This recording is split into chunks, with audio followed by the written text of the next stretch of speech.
Okay, so tonight what we're going to talk about three key elements that can really affect the exterior of your home.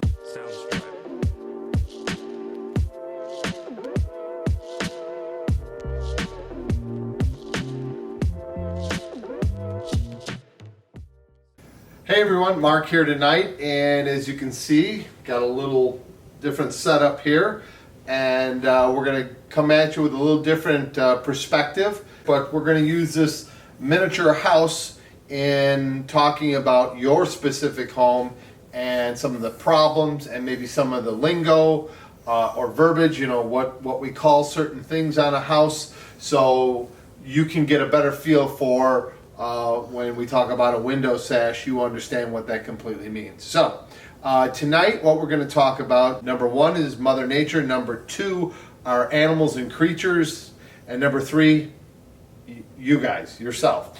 Okay, let's start off with what happens to a house.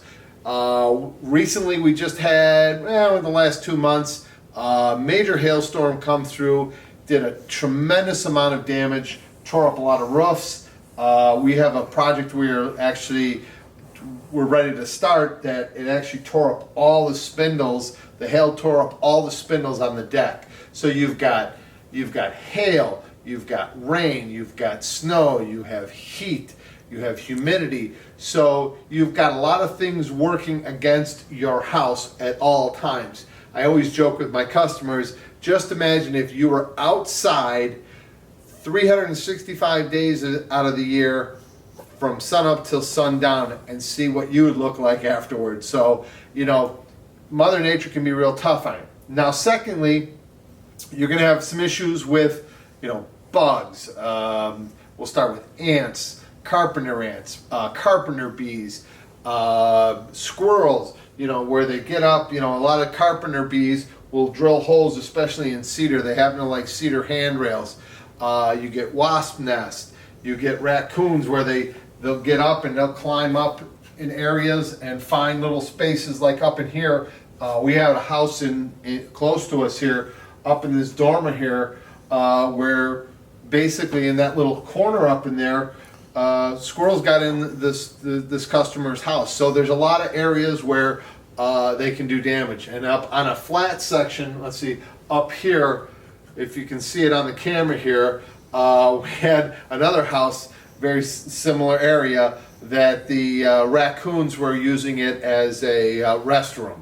So, I found cigarettes and newspapers and stuff, so I didn't get it, but anyways, that's a joke.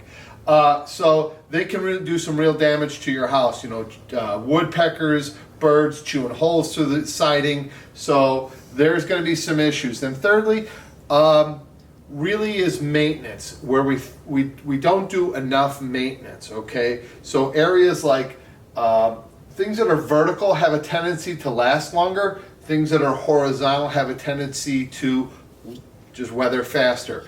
If it's covered underneath here, say in this front porch area, it lasts longer. If it's out exposed, say these stairs here, it's gonna weather faster. Also, plus there's more foot traffic. So, as a homeowner, you can do some things to mitigate the problems with your house. Making sure proper maintenance schedules are followed. We tell folks every 6 to 8 years on staining a cedar-sided house. Decks should be done every 2 to 3 years. So maintenance schedules, like an automobile, have to be done on a regular basis to maintain things, because when things are not maintained, they get more expensive to replace. Okay, so those are the three key things that are going to challenge you in your house. Like I said, we just started with this new concept here. We're going to start talking about what parts of the house and show you, hopefully in modeling this, and then we're going to also take our camera out in the field and maybe show you kind of like if this is a window sash, we'll show you a window sash and the type of window on your home. So thanks again for joining me. We'll see you guys soon, and give us your thoughts on this. Thanks.